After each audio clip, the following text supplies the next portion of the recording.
ನಮಸ್ಕಾರ ಎಲ್ಲರಿಗೂ welcome to Karnataka exams. So ನಾವು ಮಾರ್ಚ್ 3 ಇಂದ ಮಾರ್ಚ್ 6 ವರೆಗೂ ಏನೇನು ಇಂಪಾರ್ಟೆಂಟ್ ಕರೆಂಟ್ ಅಫೇರ್ಸ್ ಇತ್ತು ಅದನ್ನೆಲ್ಲದು ಈ ವಿಡಿಯೋಲಿ ಡಿಸ್ಕಸ್ ಮಾಡ್ಕೊಳ್ಳೋಣ. ಸ್ವಲ್ಪ ವಿಡಿಯೋ ಲಾಂಗ್ ಆಗಿರುತ್ತೆ. ಸೊ ನಿಮ್ಗೇನಾದರೂ ಕೊನೆವರೆಗೂ ನೋಡಿಕೊಂಡು ಇಷ್ಟ ಆಗಿದ್ದು ವಿಡಿಯೋ ಏನಾದರೂ ಇಷ್ಟ ಅನಿಸಿದ್ದಿದ್ರೆ ಲೈಕ್ ಬಟನ್ನ ಪ್ರೆಸ್ ಮಾಡೋದು ಮರೆಯೋಕೆ ಹೋಗಬೇಡಿ. ಈ ವಿಡಿಯೋ PDF ಏನಾದರೂ ನಿಮಗೆ ಬೇಕಾಗಿದ್ದರೆ ಟೆಲಿಗ್ರಾಮ್ ಚಾನಲಲ್ಲಿ ಫಾಲೋ ಮಾಡ್ಕೊಂಡಿರಿ. ಹಾಗೂ ಡೈಲಿ ಅಪ್ಡೇಟ್ಸ್ಗೋಸ್ಕರ ನೀವು ಇನ್ಸ್ಟಾಗ್ರಾಮ್ ಪೇಜ್ನು ಕೂಡ ಫಾಲೋ ಮಾಡ್ಕೋಬಹುದು. ಎರಡರದ್ದು ಲಿಂಕು ನಾನು ಡಿಸ್ಕ್ರಿಪ್ಷನಲ್ಲಿ ಪ್ರೊವೈಡ್ ಮಾಡ್ಕೊಂಡಿರ್ತೀನಿ. ಇನ್ನು ನೀವು ಯೂಟ್ಯೂಬ್ ಚಾನಲ್ನ ಸಬ್ಸ್ಕ್ರೈಬ್ ಮಾಡ್ಕೊಂಡಿಲ್ಲ ಅಂತಂದರೆ ಚಾನಲ್ನ ಸಬ್ಸ್ಕ್ರೈಬ್ ಮಾಡ್ಕೊಂಡಿರಿ. ಹಾಗೆ ಬೆಲ್ ಐಕಾನ್ನು ಕೂಡ ಪ್ರೆಸ್ ಮಾಡ್ಕೊಂಡಿರಿ, ಅಂತಂದರೆ ನಾನು ಹೊಸ ವಿಡಿಯೋ ಹಾಕಿದ ತಕ್ಷಣ ನಿಮಗೆ ನೋಟಿಫಿಕೇಶನ್ ಬಂದ್ಬಿಟ್ಟಿರುತ್ತೆ. ಇದರಲ್ಲಿ ನಾವು ಫಸ್ಟ್ ಒಂದು ನೋಡ್ಕೋಬೇಕು ಅಂತಂದರೆ ಸ್ಟಾರ್ಸ್ ಸ್ಕೀಮು. ಸೊ ಈ ಸ್ಟಾರ್ಸ್ ಸ್ಕೀಮ್ ನೋಡಿ, ಇದನ್ನು 28th ಫೆಬ್ರವರಿ ಲಾಂಚ್ ಮಾಡಿದರು ಆ್ಯಕ್ಚುಲಾಗಿ. ಸೊ 28th ಫೆಬ್ರವರಿಗೆ ಲಾಂಚ್ ಮಾಡಿದಾಗ ಇದ್ರ ಬಗ್ಗೆ ಅಷ್ಟೊಂದು ಫುಲ್ ಇನ್ಫಾರ್ಮೇಷನ್ನು ಆ ಟೈಮಲ್ಲಿ ಪ್ರೊವೈಡ್ ಮಾಡಿರಲಿಲ್ಲ. ಯಾಕಂತಂದರೆ ಆ ಟೈಮಲ್ಲಿ ಬೇರೆ ಬೇರೆ ಥರದ್ದು ಇನ್ಫಾರ್ಮೇಷನ್ ಪ್ರೊವೈಡ್ ಮಾಡ್ತಾಯಿದ್ರು. ಸೊ ಅದಕ್ಕೋಸ್ಕರ ಅದ್ರ ಮೇಲೆ ಡೀಟೇಲ್ ಎಕ್ಸ್ಪ್ಲನೇಷನ್ ಬರಲಿ ಅಂತ ಹೇಳ್ಬಿಟ್ಟು ಕಾಯ್ತಾ ಇದ್ದೆ. ಸೊ 28th ಫೆಬ್ರವರಿನ ನಾವು ನ್ಯಾಷನಲ್ ಸೈನ್ಸ್ ಡೇ ಅಂತ ಹೇಳ್ಬಿಟ್ಟು ಸೆಲೆಬ್ರೇಟ್ ಮಾಡ್ಕೊತೀವಿ. ನ್ಯಾಷನಲ್ ಸೈನ್ಸ್ ಡೇ ಅಂತ ಯಾಕೆ ಸೆಲೆಬ್ರೇಟ್ ಮಾಡ್ಕೊತೀವಿ? ಯಾಕಂತಂದರೆ CV ರಾಮನ್ ಅವರು ರಾಮನ್ ಎಫೆಕ್ಟು ಕಂಡುಹಿಡಿದಿದ್ದು 28th ಫೆಬ್ರವರಿ 1928ಗೆ ಅವರು ಕಂಡುಹಿಡಿದಿದ್ದು. ಅದಕ್ಕೆ ಅವ್ರಿಗೆ 1930ಯಲ್ಲಿ ನೊಬೆಲ್ ಪ್ರೈಸ್ ಇನ್ ಫಿಸಿಕ್ಸು ಅವ್ರಿಗೆ ಪ್ರೊವೈಡ್ ಮಾಡಿದರು. ಸೊ ಅದಕ್ಕೋಸ್ಕರ ಈ ದಿನನ ನಾವು ನ್ಯಾಷನಲ್ ಸೈನ್ಸ್ ಡೇ ಅಂತ ಹೇಳ್ಬಿಟ್ಟು ಸೆಲೆಬ್ರೇಟ್ ಮಾಡ್ಕೊತೀವಿ. ಸೊ ಅದೇ ದಿನ ಸ್ಟಾರ್ಸ್ ಸ್ಕೀಮ್ ಅಂತ ಹೇಳ್ಬಿಟ್ಟು ಒಂದು ಲಾಂಚ್ ಮಾಡಿದ್ರು ಸೆಂಟ್ರಲ್ ಗೌರ್ಮೆಂಟು. ಏನು ಸ್ಟಾರ್ಸ್ ಅಂದರೆ scheme for translational and advanced research in science ಅಂತ. ಸೊ ಸೈನ್ಸು ಪ್ರಾಜೆಕ್ಟ್ಗಳಿಗೋಸ್ಕರ ಟೋಟಲಾಗಿ 250 ಕೋಟಿನ ಅವರು ಅಲೋಕೇಟ್ ಮಾಡಿದ್ದಾರೆ ಇದರಲ್ಲಿ. ಸೊ ಇದಕ್ಕೆ ಕೋಆರ್ಡಿನೇಟು IISc ಬೆಂಗಳೂರು ಕೂಡ ಮಾಡ್ತಾ ಇರುತ್ತೆ. ಆಲ್ಮೋಸ್ಟ್ 250 crore 500 ಸೈನ್ಸ್ ಪ್ರಾಜೆಕ್ಟ್ಸಿಗೆ ಅಲೋಕೇಟ್ ಮಾಡ್ಕೊಂಡಿದ್ದಾರೆ. ಇದು ಒಂಥರ ಕಾಂಪಿಟೇಷನ್ ಥರ, ಅಂತಂದರೆ ಎಲ್ಲರೂ ಕೂಡ ಸಬ್ಮಿಟ್ ಮಾಡ್ಕೋಬೋದು, ಕಂಡೀಷನ್ ಬೇಸಿಸ್ ಮೇಲೆ ಸಬ್ಮಿಟ್ ಮಾಡ್ಕೋಬೋದು. ಯಾವುದು ಇಷ್ಟ ಆಗಿರುತ್ತೆ ಅವ್ರಿಗೆ ಅದ್ರ ಮೇಲೆ ಅವರು ಫಂಡಿಂಗ್ನ ಪ್ರೊವೈಡ್ ಮಾಡ್ತಾರೆ ಅಂತ ಹೇಳಿದ್ದಾರೆ. ಸೊ ಇದು ಸ್ಟಾರ್ ಸ್ಕೀಮ್. ನೆಕ್ಸ್ಟು ಬಂದ್ಬಿಟ್ಟು ಬೈಲ್ಯಾಟ್ರಲ್ ಸ್ವ್ಯಾಪ್ ಅಗ್ರಿಮೆಂಟು. ಸೊ ಇದು ಯಾವಾಗ ಸೈನ್ ಮಾಡ್ಕೊಂಡಿದ್ರು ಅಂತಂದರೆ 2018ನಲ್ಲಿ. ಯಾವಾಗ ಅಂತಂದರೆ ನಮ್ಮ ಪ್ರೈಮ್ ಮಿನಿಸ್ಟರ್ ಅವರು ಜಪಾನಿಗೆ ವಿಸಿಟ್ ಮಾಡಿದರು ಅಕ್ಟೋಬರ್ ಟೈಮಲ್ಲಿ. ಸೊ ಜಪಾನಿಗೆ ವಿಸಿಟ್ ಮಾಡಿದಾಗ ಅವರು ಈ ಥರದೊಂದು ಅಗ್ರಿಮೆಂಟ್ನ ಸೈನ್ ಮಾಡ್ಕೊಂಡಿದ್ರು, ಬೈಲ್ಯಾಟ್ರಲ್ ಸ್ವ್ಯಾಪ್ ಅಗ್ರಿಮೆಂಟ್ ಅಂತ. ಸೊ ಯಾವುದಕ್ಕೆ ಇಂಪಾರ್ಟೆಂಟ್ ಇದು ಅಂತ ಹೇಳ್ಬಿಟ್ಟು ನಾವು ಫಸ್ಟು ನೋಡ್ಕೊಳ್ಳೋಣ. ಎಕ್ಸಾಂಪಲು ಇದು ಇಂಡಿಯಾ ಅಂತ ಅಂದ್ಕೊಳ್ಳೋಣ, ಮತ್ತು ಇದು ಯಾವುದೋ ಬೇರೆ X ಅಂತ ಒಂದು ದೇಶ ಇದೆ. ಸೊ ನಾವಿವಾಗ ಇಂಡಿಯಾದಿಂದ ಬೇರೆ ಯಾವುದಾದ್ರು ದೇಶಕ್ಕೆ ಎಕ್ಸ್ಪೋರ್ಟ್ ಮಾಡಿದ್ವಿ ಅಂತಂದರೆ ನಮಗೆ ಅವರು ಡಾಲರಲ್ಲಿ ಪೇ ಮಾಡ್ತಾರೆ. ನಾವು ಅಲ್ಲಿಂದ ಇಂಪೋರ್ಟ್ ಮಾಡ್ಕೊಂಡ್ವಿ ಅಂದ್ರೂ ಕೂಡ ನಾವು ಅವ್ರಿಗೆ ಡಾಲರಲ್ಲೇ ಪೇ ಮಾಡಿರ್ತೀವಿ. ಏನು ಹೇಳೋದು ಮೀನಿಂಗ್ ಏನು ಅಂತಂದರೆ ನೋಡಿ, ನಾವು ಎಕ್ಸ್ಪೋರ್ಟ್ ಮಾಡಲಿ ಅಥವಾ ಇಂಪೋರ್ಟ್ ಮಾಡಿರಲಿ, ಮೋಸ್ಟ್ ಆಫ್ ದ ಟೈಮು ಟ್ರೇಡ್ಗೆ ನಾವೇನು ಅಮೌಂಟ್ನ ಪೇ ಮಾಡ್ತೀವಲ್ಲ ಅದು ಗ್ಲೋಬಲಿ ಎಕ್ಸೆಪ್ಟೆಡ್ ಕರೆನ್ಸಿಯಲ್ಲಿ ನಾವು ಟ್ರೇಡ್ ಮಾಡ್ತಾ ಇರ್ತೀವಿ. ಗ್ಲೋಬಲಿ ಎಕ್ಸೆಪ್ಟೆಡ್ ಅಂತಂದರೆ ವರ್ಲ್ಡ್ ವೈಡು ನಡೆಯುವಂಥದ್ದು ಕರೆನ್ಸಿ, ಅದು ಯೂಶ್ವಲಾಗಿ ಡಾಲರ್ ಆಗಿರುತ್ತೆ. ಸೊ ಡಾಲರ್ ಏನಾದ್ರು ನಮ್ಮ ಹತ್ರ ಕಮ್ಮಿ ಆಗ್ತಾಯಿದ್ರೆ ಆ ಟೈಮಲ್ಲಿ ಎಕ್ಸ್ಪೋರ್ಟು ಇಂಪೋರ್ಟು ಕೂಡ ಹರ್ಟ್ ಆಗ್ತಾರತ್ತಲ್ಲ, ಅದಕ್ಕೋಸ್ಕರ ಸೇಫ್ಟಿಗೋಸ್ಕರ ಅಂತ ಹೇಳ್ಬಿಟ್ಟು ನಾವೇನು ಮಾಡ್ಕೊಂಡಿದ್ವಿ, ಜಪಾನ್ ಜೊತೆಗೆ ಇದೊಂದು ಬೈಲ್ಯಾಟ್ರಲ್ ಸ್ವ್ಯಾಪ್ ಅಗ್ರಿಮೆಂಟ್ನ ಸೈನ್ ಮಾಡ್ಕೊಂಡಿದ್ವಿ.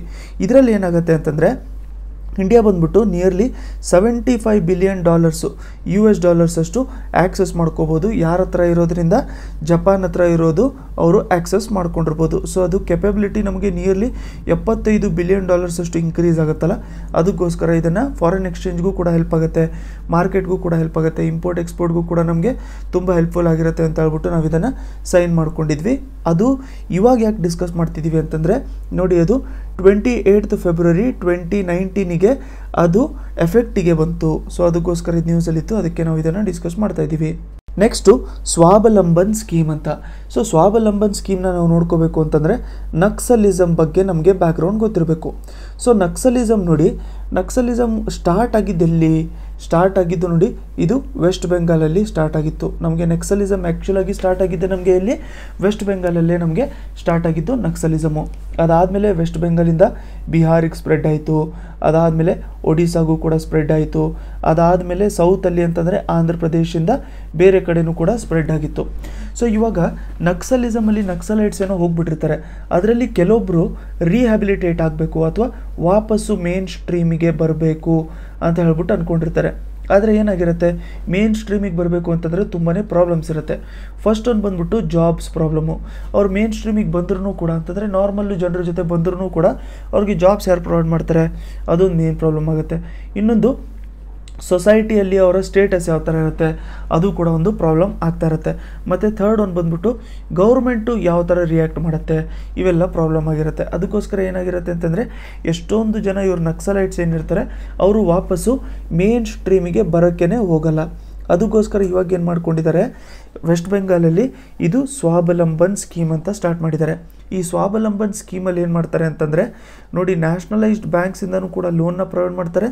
ಅದಾದಮೇಲೆ ಸ್ಟೇಟ್ ಗೌರ್ಮೆಂಟು ಕೂಡ ಸಬ್ಸಿಡಿನ ಪ್ರೊವೈಡ್ ಮಾಡುತ್ತೆ.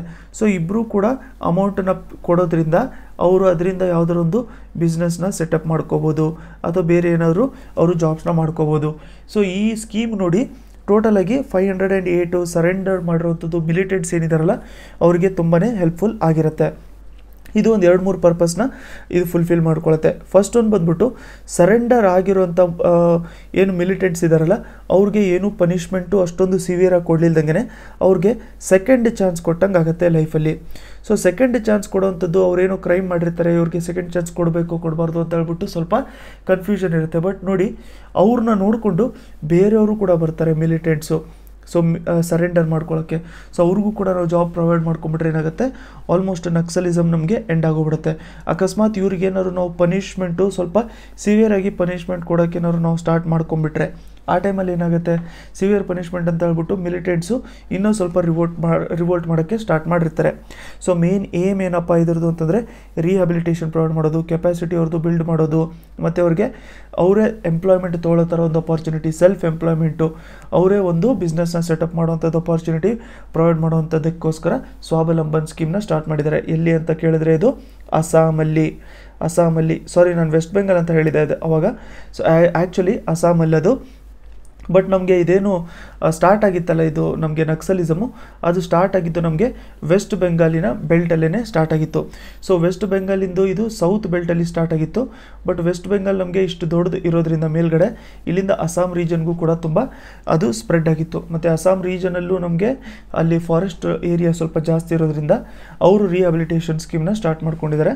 ಸೊ ಮುಂಚೆ ವೆಸ್ಟ್ ಬೆಂಗಾಲ್ ಎಂದಿದ್ರೆ ಸಾರಿ ಅದು Assam actually. Next world civil defence day 2019, ಅದನ್ನು ಯಾವಾಗ ನಾವು ಮಾರ್ಚ್ 1 ಅಬ್ಸರ್ವ್ ಮಾಡ್ಕೊಂಡಿದ್ವಿ. ಇದು ಯಾವುದಕ್ಕೋಸ್ಕರ ಮಾಡಿದರು ಅಂತಂದರೆ 1990s ಸೆಟಪ್ ಮಾಡಿದರು. ಸೊ 1990s ನಾವೇನಾದರೂ ಕನ್ಸಿಡರ್ ಮಾಡಿಕೊಂಡ್ರೆ ಆವಾಗ 2 ಫ್ರ್ಯಾಕ್ಷನ್ ಇತ್ತು ವರ್ಲ್ಡಲ್ಲಿ. ಒಂದು ಕ್ಯಾಪಿಟಲಿಸ್ಟ್ ಯಾರು ಅಂತಂದರೆ ಯುನೈಟೆಡ್ ಸ್ಟೇಟ್ಸ್ ಆಫ್ ಅಮೇರಿಕಾ, ಇನ್ನೊಂದು ಸೋಷಲಿಸ್ಟ್ ಯಾರಿದ್ರು ಅಂತಂದರೆ USSR ಇತ್ತು, ಆಯಿತಾ. ಸೊ ಇವರಿಬ್ಬರು ಮಧ್ಯದಲ್ಲೂ ಕೂಡ ಕೋಲ್ಡ್ ವಾರು ತುಂಬ ಜಾಸ್ತಿ ನಡೀತಾ ಇತ್ತು. ಕೋಲ್ಡ್ ವಾರ್ ಅಂತಂದರೆ ಏನು, ಕೋಲ್ಡ್ ವಾರ್ ಅಂತಂದರೆ ಇವರೇನೋ ಒಂದು ಮಿಸೈಲ್ನ ಟೆಸ್ಟ್ ಮಾಡಿಕೊಂಡ್ರೆ ಇವರು ಕೂಡ ಸಿಮಿಲರ್ ಥರದ್ದು ಅದಕ್ಕಿಂತ ಸ್ಟ್ರಾಂಗ್ ಇರೋವಂಥದ್ದು ಟೆಸ್ಟ್ ಮಾಡೋವಂಥದ್ದು. ಇವರೇನಾದರೂ ಯಾವ್ದಾದ್ರು ಸ್ಪೇಸ್ ಮಿಷನ್ನ ಸ್ಟಾರ್ಟ್ ಮಾಡಿಕೊಂಡ್ರೆ ಇವರು ಕೂಡ ಸ್ಪೇಸ್ ಮಿಷನ್ನ ಸ್ಟಾರ್ಟ್ ಮಾಡೋವಂಥದ್ದು. ಅಂತಂದರೆ ಇಬ್ಬರು ವಾರ್ನ ಡಿಕ್ಲೇರ್ ಮಾಡಿರಲಿಲ್ಲ, ಆದರೆ ಒಬ್ರಿಗೊಬ್ಬರು ಕಾಂಪಿಟೇಷನಲ್ಲಿ ಇರ್ತಾಯಿದ್ರು. ಸೊ ಅದಕ್ಕೋಸ್ಕರ ಮಿಲಿಟ್ರಿ ಅಟ್ಯಾಕ್ಸ್ ಏನಾದರೂ ಆಗಿಬಿಟ್ರೆ ಆ ಟೈಮಲ್ಲಿ ಇರೋವಂಥ ಸಿಟಿಸನ್ಸಿಗೆ ಪ್ರೊಟೆಕ್ಷನ್ ಕೊಡಬೇಕು, ನಾವು ಇರೋವಂಥ ಸಿಟಿಸನ್ಸ್ನ ಪ್ರೊಟೆಕ್ಟ್ ಮಾಡಬೇಕು ಅಂತ ಹೇಳ್ಬಿಟ್ಟು ಈ ಸ್ಕೀಮ್ನ ನಾವು ವರ್ಲ್ಡ್ ಸಿವಿಲ್ ಡಿಫೆನ್ಸ್ ಡೇದು ಒಂದು ಮೇನು ಆಬ್ಜೆಕ್ಟಿವ್ ಆಗಿರ್ತಿತ್ತು. ಬಟ್ ಏನಾಗೋಯಿತು, ಒಂದು ವರ್ಷದಲ್ಲೇ 1991 ಏನಾಗೋಯಿತು ಅಂತಂದರೆ ಈ USSR ಡಿಸ್ಇಂಟಿಗ್ರೇಟ್ ಆಗೋಗ್ಬಿಡ್ತು. ಸೊ ಬೇರೆ ಬೇರೆ ದೇಶ ಆಯಿತು, ಅದರ ಲೆಗಸಿ ಅದಾದಮೇಲೆ ರಷ್ಯಾ ಫಾಲೋ ಮಾಡ್ಕೊಳ್ಳೋಕ್ಕೆ ಸ್ಟಾರ್ಟ್ ಆಯಿತು. ಅದಾದಮೇಲೆ ಈ ಕೋಲ್ಡ್ ವಾರ್ ಆಗುವಂಥದ್ದು ಚಾನ್ಸಸ್ಸು ತುಂಬ ಕಮ್ಮಿ ಆಗೋಗ್ಬಿಡ್ತು. ಅದಕ್ಕೋಸ್ಕರ ಏನು ಮಾಡಿಕೊಂಡ್ರು ಅಂತಂದರೆ ಮಿಲಿಟ್ರಿ ಅಟ್ಯಾಕ್ಸಿಂದ ಪ್ರೊಟೆಕ್ಟ್ ಮಾಡ್ಕೊಳ್ಳೋವಂಥದ್ದು ಫೋಕಸ್ ಜೊತೆಗೆ ಎಮರ್ಜೆನ್ಸಿ ಸಿಚುವೇಷನಲ್ಲಿ, ಡಿಸಾಸ್ಟರ್ ಆಗಿರುವಂಥ ಸಿಚುವೇಷನಲ್ಲಿ ಪ್ರೊಟೆಕ್ಷನ್ ಕೊಡುವಂಥದ್ದನ್ನ ಇವರು ಇನ್ಕ್ಲೂಡ್ ಮಾಡ್ಕೊಂಡಿದ್ರು. ನೋಡಿ 10% ರಿಸರ್ವೇಷನು ಜನರಲ್ ಪೂವರಿಗೆ ಪ್ರೊವೈಡ್ ಮಾಡಬೇಕು ಅಂತ ಇದ್ದಾರೆ. ಎಲ್ಲಿ ಇದು, ಜಮ್ಮು ಆ್ಯಂಡ್ ಕಾಶ್ಮೀರಲ್ಲಿ. ಸೊ ನೀವು ಇವಾಗ ಕೇಳ್ಬೋದು, ರೀಸೆಂಟಾಗಿ 10% ರಿಸರ್ವೇಷನ್ನ ಪ್ರೊವೈಡ್ ಮಾಡಿದ್ರಲ್ಲ, ಅದ್ಯಾಕೆ ಜಮ್ಮು ಆ್ಯಂಡ್ ಕಾಶ್ಮೀರಲ್ಲಿ ಇಂಪ್ಲಿಮೆಂಟ್ ಆಗಲ್ಲ ಅಂತಂದರೆ, ಯಾಕಂತಂದರೆ ಜಮ್ಮು ಆ್ಯಂಡ್ ಕಾಶ್ಮೀರ್ ಬಂದ್ಬಿಟ್ಟು ಒಂಥರ ಸಪ್ರೇಟ್ ಸ್ಟೇಟ್, ಅದು ಒಂಥರ ಇಂಡಿಪೆಂಡೆಂಟ್ ಸ್ಟೇಟ್ ಇದ್ದಂಗೆ. ಇಂಡಿಪೆಂಡೆಂಟ್ ಅಂತಂದರೆ ಏನು, ಅವ್ರಿಗೆ ಸಪ್ರೇಟಾಗಿ ಅವ್ರದ್ದು ಕಾನ್ಸ್ಟಿಟ್ಯೂಷನ್ ಇರುತ್ತೆ, ಮತ್ತು ಅವ್ರಿಗೆ ಸಪ್ರೇಟಾಗಿ ಯೂಶ್ವಲಾಗಿ ಎಲ್ಲರಿಗೂ ಇರೋ ಥರ ಅವ್ರಿಗೆ ಸಪ್ರೇಟಾಗಿ ಗೌರ್ಮೆಂಟು ಕೂಡ ಇರುತ್ತೆ. ಬಟ್ ಅವರ ಕಾನ್ಸ್ಟಿಟ್ಯೂಷನ್ ಡಿಫೈನ್ ಮಾಡುತ್ತೆ ಯಾವ ಥರ ಅವ್ರು ಇರಬೇಕು ಅಂತ. ಸೆಂಟರ್ದು ಪವರ್ ಯಾವುದ್ರ ಮೇಲೆ ಇರುತ್ತೆ ಅಂತಂದರೆ ಜಮ್ಮು ಆ್ಯಂಡ್ ಕಾಶ್ಮೀರಲ್ಲಿ ಕೆಲವೊಂದು ಕಂಡೀಷನ್ಸ್ ಮೇಲೆ ಅಷ್ಟೇ ಇರುತ್ತೆ. ಎಕ್ಸಾಂಪಲು ಡಿಫೆನ್ಸ್ ಪ್ರೊವೈಡ್ ಮಾಡೋದಾಗಲಿ ಅಥವಾ ಸೆಕ್ಯೂರಿಟಿ ರಿಲೇಟೆಡ್ ಮ್ಯಾಟರ್ಸ್ ಆಗಿರಲಿ, ಅಥವಾ ಕಮ್ಯುನಿಕೇಷನ್ ರಿಲೇಟೆಡ್ ಮ್ಯಾಟರ್ ಆಗಿರಲಿ ಅವೆಲ್ಲದ್ರ ಮೇಲೂ ಕೂಡ ಹಕ್ಕು ಸೆಂಟ್ರದ್ದಿರುತ್ತೆ. ಅದನ್ನು ಬಿಟ್ಬಿಟ್ಟು ಬೇರೆ ಎಲ್ಲದು ಜಮ್ಮು ಆ್ಯಂಡ್ ಕಾಶ್ಮೀರ ಅವ್ರದ್ದು ಅವರೇ ನೋಡ್ಕೊತಾ ಇರ್ತಾರೆ.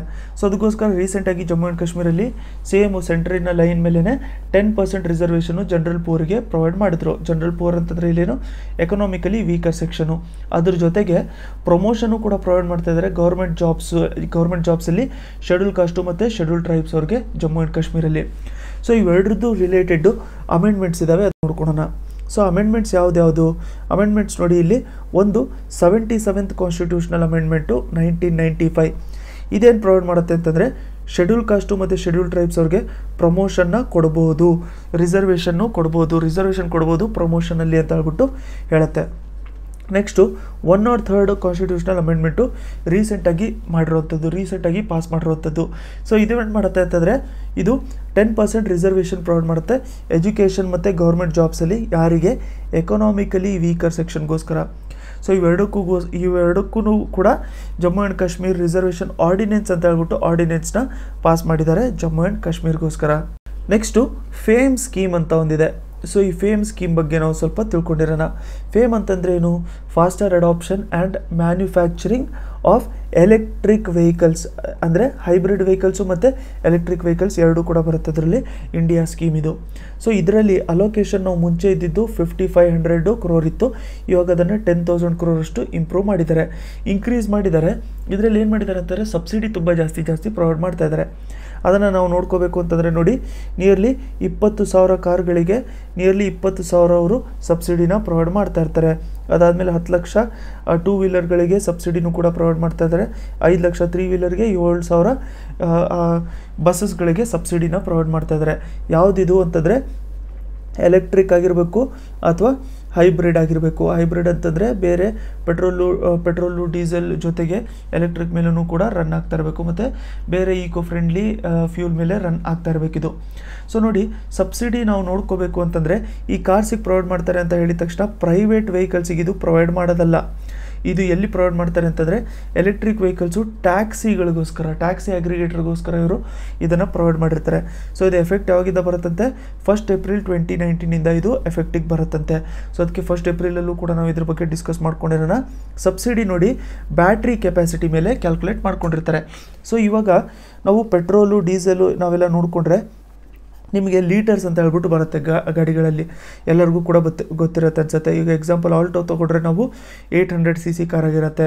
ಅದೇ ನಾವು ವ್ಯಾಗನಾರ್ ತೊಗೊಂಡ್ರೆ 1100cc ಏನೋ 1000cc ಕಾರ್ ಆಗಿರುತ್ತೆ. ಅದಾದಮೇಲೆ ಬೇರೆ ಥರದ್ದು ಕಾರ್ಸ್ ಆಗಿರುತ್ತೆ. ಸೊ ಅದರಲ್ಲಿ ಒಂದು ಸೆಗ್ಮೆಂಟ್ ಯಾವ ಥರ ಇದೆ ಅಂತಂದರೆ 1500cc ಒಳಗಡೆ ಇರೋವಂಥದ್ದು ಎಲ್ಲ ಕಾರ್ಗಳಿಗೆ ಇನ್ಶೂರೆನ್ಸಿನ ಸ್ಲ್ಯಾಬು ಸಪ್ರೇಟ್ ಆಗಿರುತ್ತೆ. ಅದೇ 1500 ಜಾಸ್ತಿ ಇದ್ದರೆ ಇನ್ಶೂರೆನ್ಸ್ ಸ್ಲ್ಯಾಬು ಜಾಸ್ತಿ ಆಗಿರುತ್ತೆ. 1500ಇಂದ 2000cc ಆಗಿರಲಿ 3000cc ಆಗಿರಲಿ ಅವಕ್ಕೆ ಇನ್ಶೂರೆನ್ಸು ಸಿಮಿಲರ್ ಆಗಿರುತ್ತೆ. ಸೊ ಅದಕ್ಕೋಸ್ಕರ ನಾವು ತುಂಬ ಜಾಸ್ತಿ ಗಾಡಿಗಳ ಸೆಗ್ಮೆಂಟ್ ಏನು ನೋಡ್ಕೊತೀವಿ ಅಂತಂದರೆ 1.3 ಲೀಟರು ಅಥವಾ 1.4 ಲೀಟರ್ ಅಂತ ಹೇಳ್ಬಿಟ್ಟು ನೋಡ್ಕೊತೀವಿ. ಮುಂಚೆ 1.6 ಲೀಟರ್ ಎಲ್ಲ ಬರುವಂಥದ್ದು, ಆದರೆ ಅದನ್ನು ಜಾಸ್ತಿ ಜನ ತೊಗೊತಾ ಇರಲಿಲ್ಲ. ಯಾಕಂತಂದರೆ 100cc ಜಾಸ್ತಿ ಆಗೋದ್ರಿಂದ ಅದಕ್ಕೆ ಇನ್ಶೂರೆನ್ಸು ಕವರೇಜು ಕೂಡ ಸ್ವಲ್ಪ ಜಾಸ್ತಿ ಪ್ರೀಮಿಯಂ ಪೇ ಮಾಡಬೇಕಾಗತ್ತೆ ಅಂತ ಹೇಳ್ಬಿಟ್ಟು ಅದನ್ನು ತೊಗೊತಾ ಇರಲಿಲ್ಲ. ಸೊ ಇದು ಹೇಳ್ತಿರೋವಂಥದ್ದು ಎಕ್ಸ್ಟ್ರಾ ಇನ್ಫಾರ್ಮೇಷನು. ಸೊ ಈ CC ಯಾಕೆ ಹೇಳಿದೆ ಅಂತಂದರೆ ನೋಡಿ, ನಮಗೆ ಗಾಡಿ ಮೈಲೇಜ್ ಆಗಿರಲಿ ಅಥವಾ ಗಾಡಿ ಕೆಪಾಸಿಟಿ ಅದು CC ಮೇಲ್ಗಡೆ ನಮಗೆ ಗೊತ್ತಾಗುತ್ತೆ ಪೆಟ್ರೋಲ್ ಅಥವಾ ಡೀಸೆಲ್ ಇಂಜಿನ್ ಇದ್ದಿದ್ರೆ. ಬಟ್ ಬ್ಯಾಟ್ರೀಸು ಅಥವಾ ಎಲೆಕ್ಟ್ರಿಕ್ ವೆಹಿಕಲ್ ಯಾವುದ್ರ ಮೇಲೆ ಗೊತ್ತಾಗುತ್ತೆ ಅಂತಂದರೆ ಬ್ಯಾಟ್ರಿ ಕೆಪಾಸಿಟಿ ಮೇಲೆ ಅದರದ್ದು ನಮಗೆ ಗೊತ್ತಾಗುತ್ತೆ. ಎಕ್ಸಾಂಪಲ್ ಇವರು ಎಲ್ಲ ವೆಹಿಕಲ್ಗಳಿಗೂ ಕೂಡ 10,000 ರೂಪಾಯಿ ಪ್ರೊವೈಡ್ ಮಾಡ್ತಾರಂತೆ ಸಬ್ಸಿಡಿ ಪರ್ kWh. ಅದೇ ಬಸ್ಸಸ್ಗಳಿಗೆ 20,000 ರೂಪಾಯಿ ಪ್ರೊವೈಡ್ ಮಾಡ್ತಾರೆ ಅಂತ ಹೇಳ್ಬಿಟ್ಟು ಹೇಳ್ತಾ ಇದ್ದಾರೆ. ಅಂತಂದರೆ ಎಷ್ಟು ಜಾಸ್ತಿ ಕೆಪಾಸಿಟಿ ಇರುವಂಥದ್ದು ಗಾಡಿ ಇರುತ್ತೆ ಅಷ್ಟು ಜಾಸ್ತಿ ಸಬ್ಸಿಡಿ ಅವ್ರಿಗೆ ಸಿಗ್ತಾ ಇರುತ್ತೆ. ನೆಕ್ಸ್ಟ್ ನಾವು ವರ್ಲ್ಡ್ ಹಿಯರಿಂಗ್ ಡೇ ಬಗ್ಗೆ ನೋಡ್ಕೊಳ್ಳೋಣ. ಸೊ ಇದರಲ್ಲಿ WHO ಕೊಟ್ಟಿರುವಂಥದ್ದು ಒಂದು ಡೇಟಾ ಇಂಪಾರ್ಟೆಂಟ್ ಆಗುತ್ತೆ ನಮಗೆ ಮೇನ್ಸ್ ಪರ್ಸ್ಪೆಕ್ಟಿವಿಂದ ನೋಡಿಕೊಂಡ್ರೆ. ಬಟ್ ಅದೇ ಪ್ರಿಲಿಮ್ಸು ಅಥವಾ ಮಲ್ಟಿಪಲ್ ಚಾಯ್ಸ್ ಕ್ವೆಶನ್ಸಿಂದ ನಾವು ನೋಡ್ಕೊಂಡಿದ್ರೆ ಇದರಲ್ಲಿ ಒಂದು ಅಪ್ಲಿಕೇಶನ್ ಇಂಪಾರ್ಟೆಂಟ್ ಆಗುತ್ತೆ. ಅದೇನು ಅಂತಂದರೆ ಹಿಯರ್ WHO ಅಂತ. ಸೊ ಹಿಯರ್ WHO ಲಾಂಚ್ ಮಾಡಿದ್ದು hearing day, world hearing day ನಾವೇನು ಅಬ್ಸರ್ವ್ ಮಾಡ್ತೀವಲ್ಲ ಅವಾಗಲೇ. ಸೊ ಇದೇನು ಹಿಯರ್ WHO ಅಂತಂದರೆ ಇದು ಆ್ಯಪು ಜನರಿಗೆ ಅಲೋ ಮಾಡುತ್ತೆ, ಅವರು ಹಿಯರಿಂಗು ರೆಗ್ಯುಲರ್ಲಿ ನೀಟಾಗಿ ಚೆಕ್ ಮಾಡ್ಕೊಳ್ಳೋದಕ್ಕೋಸ್ಕರ ಇದು ಅಲೋ ಮಾಡುತ್ತೆ. ಅದಕ್ಕೋಸ್ಕರ ಸೊ ಟೋಟಲಾಗಿ ಇವಾಗ ನೋಡ್ಕೋಬೇಕು ಅಂತಂದರೆ ನಿಯರ್ಲಿ 466 ಮಿಲಿಯನ್ ಜನ ಇವಾಗ ಹಿಯರಿಂಗ್ ಲಾಸ್ನ ಫೇಸ್ ಮಾಡ್ತಾ ಇದ್ದಾರೆ. ಅದರಲ್ಲಿ ವರ್ಲ್ಡ್ ಹೆಲ್ತ್ ಆರ್ಗನೈಸೇಷನ್ ಕೂಡ ಏನು ಎಸ್ಟಿಮೇಟ್ ಮಾಡುತ್ತೆ ಅಂತಂದರೆ 2050 ಒಳಗಡೆ ಇದು ಡಬಲ್ ಆಗುವಂಥದ್ದು ಚಾನ್ಸಸ್ ಇರುತ್ತೆ. ಸೊ ಡಬಲು ಅಂತಂದರೆ ನಾವು 1000 ಮಿಲಿಯನ್ ಅಂತ ಹೇಳ್ಬಿಟ್ಟು ಕರಿಬೋದು, ಅಥವಾ 900 ಮಿಲಿಯನ್ ಅಂತಲೂ ಕೂಡ ನಾವು ಕರಿಬೋದು. ಆವಾಗ ಪ್ರತಿ 10 ಜನರಲ್ಲಿ ಒಬ್ಬರಿಗೆ ಹಿಯರಿಂಗ್ ಲಾಸ್ ಆಗ್ತಾ ಇರುತ್ತೆ ಅಂತ ಹೇಳ್ಬಿಟ್ಟು ಒಂದು ಡೇಟಾನ ಇವರು ಹೇಳಿದ್ರು ವರ್ಲ್ಡ್ ಹಿಯರಿಂಗ್ ಡೇ. ನೆಕ್ಸ್ಟ್ ಒಂದು ಪ್ರಿಲಿಮ್ಸ್ ಪರ್ಸ್ಪೆಕ್ಟಿವ್ ಇಂದ ಒಂದು ಇಂಪಾರ್ಟೆಂಟ್ ನ್ಯೂಸ್ ಇದೆ. ಅದೇನು ಅಂತಂದರೆ ನ್ಯೂ ತೇಜಸ್ ಎಕ್ಸ್ಪ್ರೆಸ್ ಅಂತ. ಸೊ ನ್ಯೂ ತೇಜಸ್ ಎಕ್ಸ್ಪ್ರೆಸ್ ಯಾವ 2 ಪ್ಲೇಸಸ್ ಮಧ್ಯದಲ್ಲಿ ಟ್ರಾವೆಲ್ ಮಾಡ್ತಾ ಇದ್ದೇವೆ ಅಂತಂದರೆ ಮಧುರೈ ಮತ್ತು ಚೆನ್ನೈ ಮಧ್ಯದಲ್ಲಿ ಇವು ಟ್ರಾವೆಲ್ ಮಾಡುವಂಥದ್ದು. ಸೊ ನೋಡಿ 6 ದಿನವೂ ಕೂಡ ಟ್ರಾವೆಲ್ ಮಾಡುತ್ತೆ. ಬಟ್ ಥರ್ಸ್ಡೇ ಇವರು ಟ್ರಾವೆಲ್ ಮಾಡಲ್ಲ, ಇದು ಥರ್ಸ್ಡೇ ಟ್ರಾವೆಲ್ ಮಾಡಲ್ಲ. ಇದರಿಂದಾಗಿ ಏನಾಗುತ್ತೆ, ಡೈರೆಕ್ಟು ಮತ್ತು ಫಾಸ್ಟರ್ ಕನೆಕ್ಟಿವಿಟಿ ಪ್ರೊವೈಡ್ ಮಾಡುತ್ತಿದ್ದು ರೂಟಲ್ಲಿ.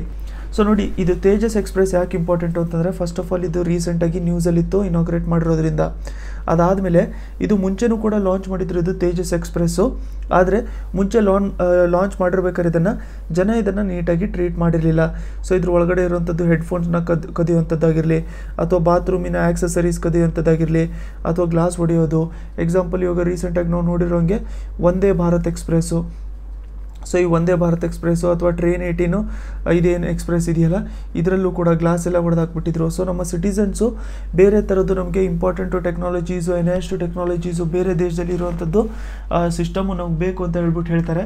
ಬಟ್ ಅದನ್ನು ನಮ್ಮಲ್ಲಿ ಇಂಪ್ಲಿಮೆಂಟ್ ಮಾಡಿದಾಗ ಅದನ್ನು ನೀಟಾಗಿ ನೋಡ್ಕೊಳ್ಳಲ್ಲ.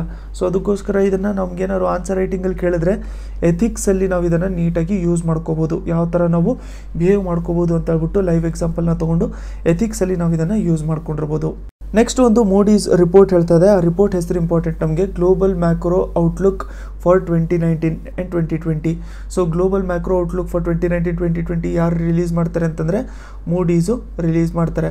ಸೊ ಈ ಮೂಡೀಸ್ ಅನ್ನೋದು ನೋಡಿ ಕ್ರೆಡಿಟ್ ರೇಟಿಂಗ್ ಏಜೆನ್ಸಿ. ಇವ್ರು ಏನು ಹೇಳ್ತಿದ್ದಾರೆ ಅಂತಂದರೆ ಇಂಡಿಯನ್ ಎಕಾನಮಿ 7.3% ಅಷ್ಟೇ ಗ್ರೋ ಆಗ್ತಾ ಇರುತ್ತೆ, ಏನು ಸ್ಲೋ ಡೌನ್ ಆಗಲ್ಲ ಅಂತ. ಯಾಕಂತಂದರೆ ಇವಾಗ ಗ್ಲೋಬಲಿ ಏನು ಮ್ಯಾನುಫ್ಯಾಕ್ಚರಿಂಗಲ್ಲಿ ಸ್ವಲ್ಪ ಸ್ಲೋ ಆಗ್ತಾ ಇದೆಯಲ್ಲ, ಸೊ ಮ್ಯಾನುಫ್ಯಾಕ್ಚರಿಂಗ್ ಯೂನಿಟ್ಸು ಸ್ವಲ್ಪ ಸ್ಲೋ ಇರೋದ್ರಿಂದ ಗ್ಲೋಬಲಿ, ಅದರಿಂದ ಬೇರೆ ಮಾರ್ಕೆಟ್ಸು ಬೇರೆ ಎಕನಾಮೀಸು ಏಷ್ಯಾದಲ್ಲಿ ಇರುವಂಥದ್ದು ಎಫೆಕ್ಟ್ ಆಗ್ತಾ ಇದ್ದಾವೆ ಹೊರತು ಇಂಡಿಯಾಗೆ ಅದು ಎಫೆಕ್ಟ್ ಅಷ್ಟೊಂದು ಆಗಲ್ಲ ಅಂತ ಹೇಳ್ಬಿಟ್ಟು ಹೇಳ್ತಾ ಇದ್ದಾರೆ. ಅದಕ್ಕೋಸ್ಕರ ಇಂಡಿಯಾ ಬೆಳೀತಾನೆ ಇರುತ್ತೆ, ನಿಯರ್ಲಿ 7.3% ಅಷ್ಟು ಬೆಳೆಯುತ್ತೆ ಅಂತ ಹೇಳ್ಬಿಟ್ಟು ಇವರು ರಿಪೋರ್ಟ್ ಕೊಟ್ಟಿದ್ದಾರೆ. ನೆಕ್ಸ್ಟ್ ಒಂದು ಗ್ರೀನ್ ಫೀಲ್ಡ್ ಏರ್ಪೋರ್ಟು ರಾಜ್ಕೋಟ್ ಹತ್ರ ಬಿಲ್ಡ್ ಮಾಡಬೇಕು ಅಂತ ಅನ್ಕೊಂಡಿದ್ದಾರೆ. ರಾಜ್ಕೋಟ್ ಹತ್ರ ಎಲ್ಲಿ ಅಂತಂದರೆ ಹಿರಾಸೂರ್ ಡಿಸ್ಟ್ರಿಕ್ಟಲ್ಲಿ ಇದನ್ನು ಬಿಲ್ಡ್ ಮಾಡಬೇಕು ಅಂತ ಹೇಳ್ಬಿಟ್ಟು ಅಂದ್ಕೊಂಡಿದ್ದಾರೆ. ರೀಸೆಂಟಾಗಿ ಅದಕ್ಕೆ ಅಪ್ರೂವಲ್ ಕೂಡ ಕೊಟ್ಬಿಟ್ಟಿದ್ರು, ಅದಕ್ಕೋಸ್ಕರ ಇದು ನ್ಯೂಸಲ್ಲಿತ್ತು. ಸೊ ರೀಸೆಂಟಾಗಿ ಅಪ್ರೂವಲ್ ಕೊಟ್ಟಿರೋದು ಅಲ್ಲಿ ಗ್ರೀನ್ ಫೀಲ್ಡ್ ಏರ್ಪೋರ್ಟು ಅಂತ ಕೇಳಿದ್ರೆ ನಿಮಗೆ ಗುಜರಾತಿನ ರಾಜ್ಕೋಟ್ ಅಂತ ಹೇಳ್ಬಿಟ್ಟು ಹೇಳಿರಿ. ಫಸ್ಟ್ ಟೈಮ್ ಬಂದ್ಬಿಟ್ಟು AB ವಾಜಪೇಯಿ ಲೈಫ್ ಟೈಮ್ ಅವಾರ್ಡ್ನ ಕೊಟ್ಟಿದ್ದಾರೆ. ಈ ಫಸ್ಟ್ ಟೈಮ್ ಇನ್ಸ್ಟಿಟ್ಯೂಟ್ ಮಾಡಿ Atal Bihari Vajpayee life time award ಇದು ಯಾರಿಗೆ ಕೊಟ್ಟಿದ್ದಾರೆ ಅಂತಂದರೆ ಥಾಂಗಾ ದಾರ್ಲಾಂಗ್ ಅವ್ರಿಗೆ ಕೊಟ್ಟಿದ್ದಾರೆ. ಇವ್ರು ನೋಡಿ 99 year old tribal musician. So tribal musician ಇವ್ರು ಏನು ಪ್ಲೇ ಮಾಡ್ತಾರೆ ಅಂತಂದರೆ ರೋಸೆಮ್ ಅನ್ನೋದೊಂದು ಇನ್ಸ್ಟ್ರೂಮೆಂಟ್ ಇದೆ. ಇದು ಆರ್ಟ್ ಆ್ಯಂಡ್ ಕಲ್ಚರಲ್ಲಿ ಇಂಪಾರ್ಟೆಂಟ್ ಆಗಿರುತ್ತೆ ನಮಗೆ. ರೋಸೆಮ್ ಅನ್ನೋದೊಂದು ಇನ್ಸ್ಟ್ರೂಮೆಂಟ್ ಇದೆ, ಬಂಬೂ ಮೇಡು ಫ್ಲೂಟ್ ಅದು ಬಂಬೂಯಿಂದ ಮಾಡಿರುವಂಥದ್ದು ಒಂದು ಮ್ಯೂಸಿಕ್ ಇನ್ಸ್ಟ್ರೂಮೆಂಟು. ಸೊ ಅದಕ್ಕೋಸ್ಕರ ಅವರು ಅದನ್ನು ಯೂಸ್ ಮಾಡೋದ್ರಿಂದ ಅವರಿಗೆ ರೀಸೆಂಟಾಗಿ ಪದ್ಮಶ್ರೀನೂ ಕೂಡ ಕೊಟ್ಟಿದ್ದರು, ಒಂಥರ ಕಲ್ಚರ್ನ ಎನ್ಹ್ಯಾನ್ಸ್ ಮಾಡ್ತಾರೆ ಅಂತ ಹೇಳ್ಬಿಟ್ಟು. ಸೊ ಈಗ ರೀಸೆಂಟಾಗಿ ಅವ್ರಿಗೆ ಲೈಫ್ ಟೈಮ್ ಅಚೀವ್ಮೆಂಟ್ ಅವಾರ್ಡನ್ನು ಕೂಡ ಕೊಟ್ಟಿದ್ದಾರೆ. ಸೊ ಇವಾಗ ನಿಮಗೆ ಈ ಕ್ವೆಶ್ಚನ್ ಏನು ಅಂತಂದರೆ ಇದನ್ನು ನೋಡಿ 37th ಅಗರ್ತಲಾ ಬುಕ್ ಫೇರ್ ಟೈಮಲ್ಲೇ ಅನೌನ್ಸ್ ಮಾಡಿರೋಂಥದ್ದು. ಸೊ ಇದು ಥಂಗಾ ದಾರ್ಲಾಂಗ್ ಇವರು ಯಾವ ಸ್ಟೇಟಿಗೆ ಬಿಲಾಂಗ್ ಆಗಿರ್ತಾರೆ ಅಂತ ಹೇಳ್ಬಿಟ್ಟು ನೀವು ಕಮೆಂಟ್ ಸೆಕ್ಷನಲ್ಲಿ ಕಮೆಂಟ್ ಮಾಡಿ ನನಗೆ ತಿಳಿಸಿರಿ. ನೆಕ್ಸ್ಟ್ ಬಂದ್ಬಿಟ್ಟು ಖೇಲೋ ಇಂಡಿಯಾ ಅಪ್ಲಿಕೇಶನ್ನ ಲಾಂಚ್ ಮಾಡಿದ್ದಾರೆ. ಈ ಅಪ್ಲಿಕೇಶನ್ನ ಡೆವಲಪ್ ಮಾಡಿದವರು ಯಾರು ಅನ್ನೋದು important.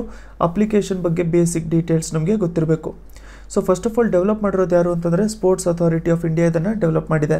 Sports authority of India develop ಮಾಡಿದೆ.